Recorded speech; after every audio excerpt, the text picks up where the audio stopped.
Hi,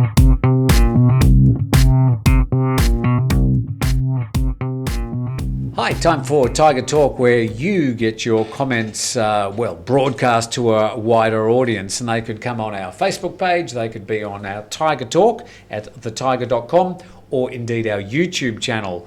So starting off, Jay, with this one from Crypto in Thai, and talking about the 7+7 project, where they're going to now allow people, if they apply on their certificate of entry, to do it. They can come to Phuket for 7 days, then they can go off to some other area. But they can't just come to Phuket after 7 days and go, where will I go to next? They actually have to specify where they're going. That's correct. So the people that are here at the moment, they can't go, oh, I can leave Phuket, I've done 7 days. Yep. No. It needs to be pre-booked. It has to be pre-booked. But Crypto in Thai says 7+7 Phuket ? Exclamation mark. Nothing more than rearranging the deck chairs on the Titanic. Forget about any significant tourism from the US or Europe until double vaccinated people can come in with no quarantine. These schemes may slightly reduce the losses on the big hotels, but they will do absolutely nothing for small to medium-sized businesses. A lot of people are throwing their thoughts about the Sandbox and its success or otherwise. Driving around Phuket, what do you think? Is Phuket more open than it was a month ago? Well, it doesn't feel that way because there's still a lot of, parts of the islands that are closed, and the added restrictions don't necessarily help. But I feel like it is definitely in a better place than what it was before. A lot more people have come back. There is hope. So a lot of people are being more positive, opening up some of their businesses that were closed. So there has been some benefit to some of the people, but most of the people, I don't think so. Can we look at the numbers though? Because if you consider the number of, there used to be in like February and March, about 30 flights landing in Phuket each day. Okay. Domestic travel. Yes. From different parts of the country, mostly from Bangkok. Mm-hmm. People coming down and doing domestic tourism. Yep. So now we've replaced that. We're saying no domestic travel, but instead we've got 2 to 3 half-full international flights arriving on the island instead. Okay. So the TAT can wax lyrical about the numbers of people that are arriving on the island, the number of hotels being booked. They weren't doing that when they were talking about domestic tourism. Yep. They're fabricating these amounts of money that are being spent. Even they admit that they're just inventing those numbers of expenditure. So if you do the maths, 30 flights pre-Sandbox, well, not quite then, of domestic tourism, and now you've got the international flights, 2 or 3 flights a day. Do the maths. I mean, Phuket is not in a better place than it was. Yeah. Yes, it's open to international travel, Yeah. but as far as the people opening their shops and opening their hotels, That's right, yeah. I don't think we are in a better place. Yeah. Have you got one? Yes, actually, I'm going in a different direction. I have a comment here from Bunny Pong that just left me really confused. Bunny Pong? Bunny Pong. And Bunny Pong says, I can barely tolerate Jay. You and me both, Bunny Pong. As he's so Kemp, so LB is going way too far. Kemp. K-E-M-P. Kemp. I don't know what Kemp is. I tried to search for it. It had nothing to do with Is it anything that made sense. camp? Maybe. Could be Camp. And what's LB? I don't know. Is it the LB out of GLBT? Are you bisexual and lesbian? Not that I know of. You thought it was an LB, laid back. Laid back, yeah. I don't know. That's the only thing that made sense. Well, anyways, Bunny Pong, thank you for the critique. I hope I can improve and win you over. So give me another chance, mate. Speaking of the protests up in Bangkok, this comment from some of the police reactions to the protesters, commenting about the rubber bullets and the use of rubber bullets. As we know, yesterday there is some controversy over a person who's currently in a coma who has a bullet lodged in their brainstem, according to the hospital. It doesn't sound like a rubber bullet to me. Yeah. That aside, Hard Mode wrote to us, thank you, and said rubber bullets can still kill someone and are extremely dangerous. It's less likely to kill you, that's all. They often feature a metal core or components with a thin polymer coating. I've never seen a rubber bullet. I don't know what it looks like. I don't really think I'd like to be hit by one. Yeah, it's still a bullet. From a hard mode, it still sounds like a pretty nasty thing to be pointed at you.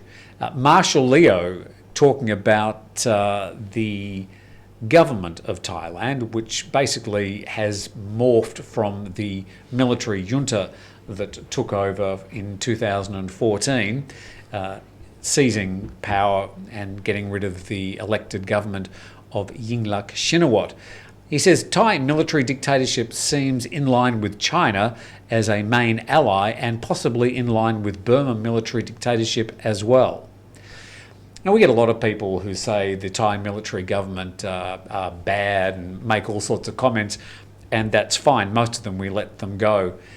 But I think if you want to compare the Thai government to the Burmese junta and to the Chinese government, the Communist Party, they're three very, very different types of government. Yeah. And if you talk about the way that Thailand operates on a day-to-day basis, it's nothing like China. It's nothing like Burma. Yes. Myanmar. So I appreciate that people want to call it a military dictatorship. And essentially, in some ways it is, although they did have elections in March 2019. The way that the Prime Minister was elected Prime Minister, you might have questions about that, but there was a process they went through. Yes. So, Marshall, all I'd say is that if you can't really compare what's happening in Burma, what's happening in China to the way that Thailand is run. On a day-to-day basis, I think Thais have many freedoms, although we can have plenty of criticism about the way the government is organised. Right. I just thought I'd say that. Right, I have a question here from Jay Whitmire, who's talking regarding the COVID sniffing dogs, the story that we were talking about yesterday in Good Morning Thailand. Yeah, a lot of people were quite suspicious about that, saying there's no way. Yes. So Jay says, interesting report on COVID sniffing dogs. Just curious, if used in an airport and sniffed out, what the next step would be? 14 days in quarantine facility after testing? They'd have to do a proper full test, I'm sure, to confirm it. Yeah. They're not going to believe the dog. Yeah, they'll probably do a test, and if they do happen to have a positive test, most likely they will be in quarantine. Yes. Some people were saying though it's a complete hoax. There's no way a dog can sniff out COVID. Yeah. So that was an interesting reaction as well. Frank Cherry wrote to us and said, "Can anyone tell me which government is being lauded for getting everything right with the pandemic? Anywhere on earth?"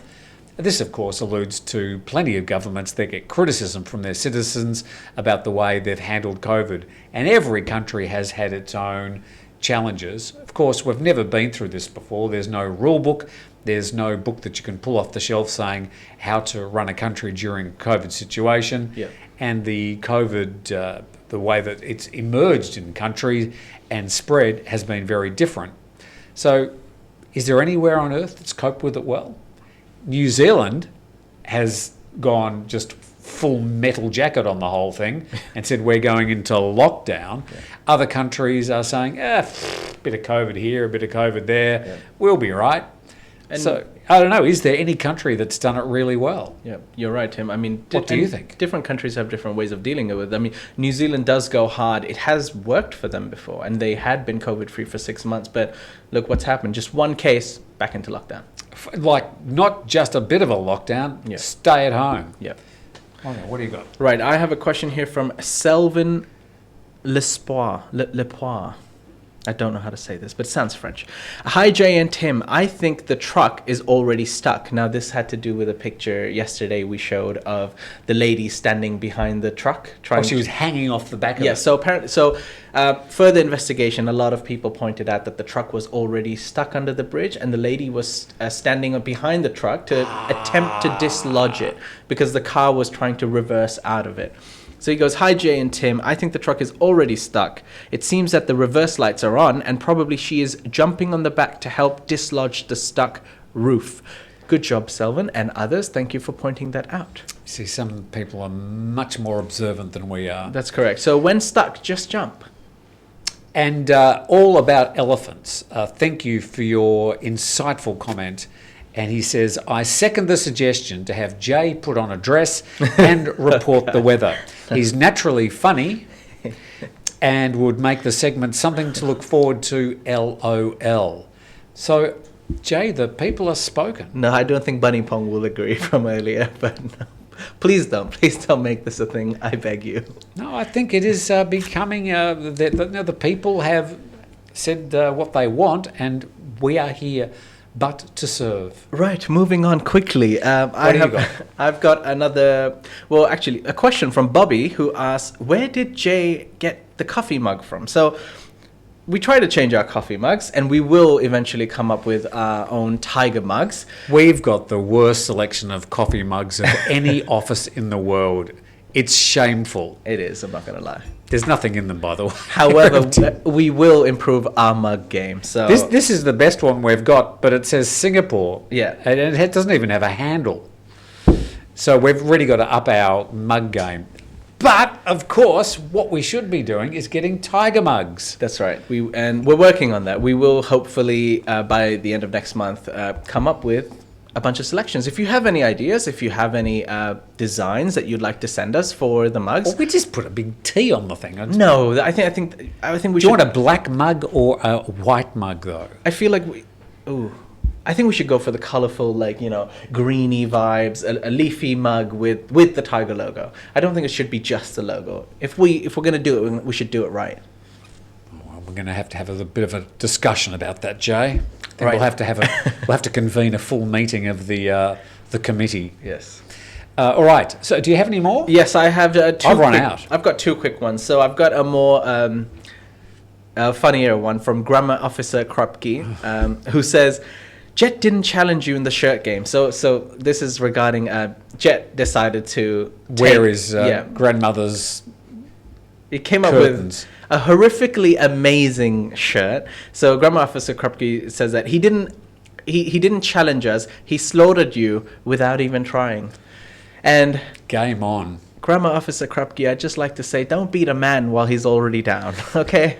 You don't Jet, need by to the rub way- salt on the wound, mate. We know. Jet's out of action for a while, by the way. We'll try and bring you up to date with his health. He's okay, but he's certainly not quite up to presenting the news each day. So we're not quite sure what we're going to do with Thailand news today in the short to medium term, but at the moment we're just trying to get Jet's situation under control. But he is okay. He doesn't have COVID, so he's happy and safe up in Chiang Mai. But a bit of paracetamol, I think, is coping with his current symptoms. Any more? Last one for today, and I left this for the last for a reason. I have a comment here from someone called the Geoffrey Giuliano channel. Oh, not this guy. This guy. And he says, cheap set, dumb music, shallow content, untrained talent, crap, exclamation mark. Now, strong words. See, Okay. and this person has actually commented this sort of comments for a while now. Yeah. I don't really know what his problem is. He clearly seems to have a problem and yet keeps coming He's back. coming back. So- Well, all I can suggest, what's his name? Geoffrey Giuliano. Joffrey. May I suggest to you, you can go under here and become a member of the Thaiger. Yeah, I think we're So- growing on him. I think we are. I feel positive about this. This is his sort of his aggro way of saying, we really love you. Thank you for we the love support, the set. Geoffrey. We love the music. Hearts and love from Just the a sort Thaiger of, team. Yeah, passive-aggressive way of saying, Yeah. you're great. I think he likes the show. But that's it from our Thaiger Bites. We select comments at complete random, obviously, from different parts of the Thaiger, our Facebook, Thaiger Talk, and of course our YouTube channel. Thank you for contributing. Thank you for watching. Thank you for tapping on a keyboard. Don't forget to subscribe to the channel. It's under here. That really helps us, and it doesn't cost you a cent, as is most of our content doesn't cost you anything. Which, of course, is one of the issues that Joffrey brought out. Maybe if you became a member, we could do something about our cheap set. Think about it, Geoffrey. Think about it really, really hard. But from Jay and me and Jason, we thank you for joining us on Thaiger Bites. See you next time.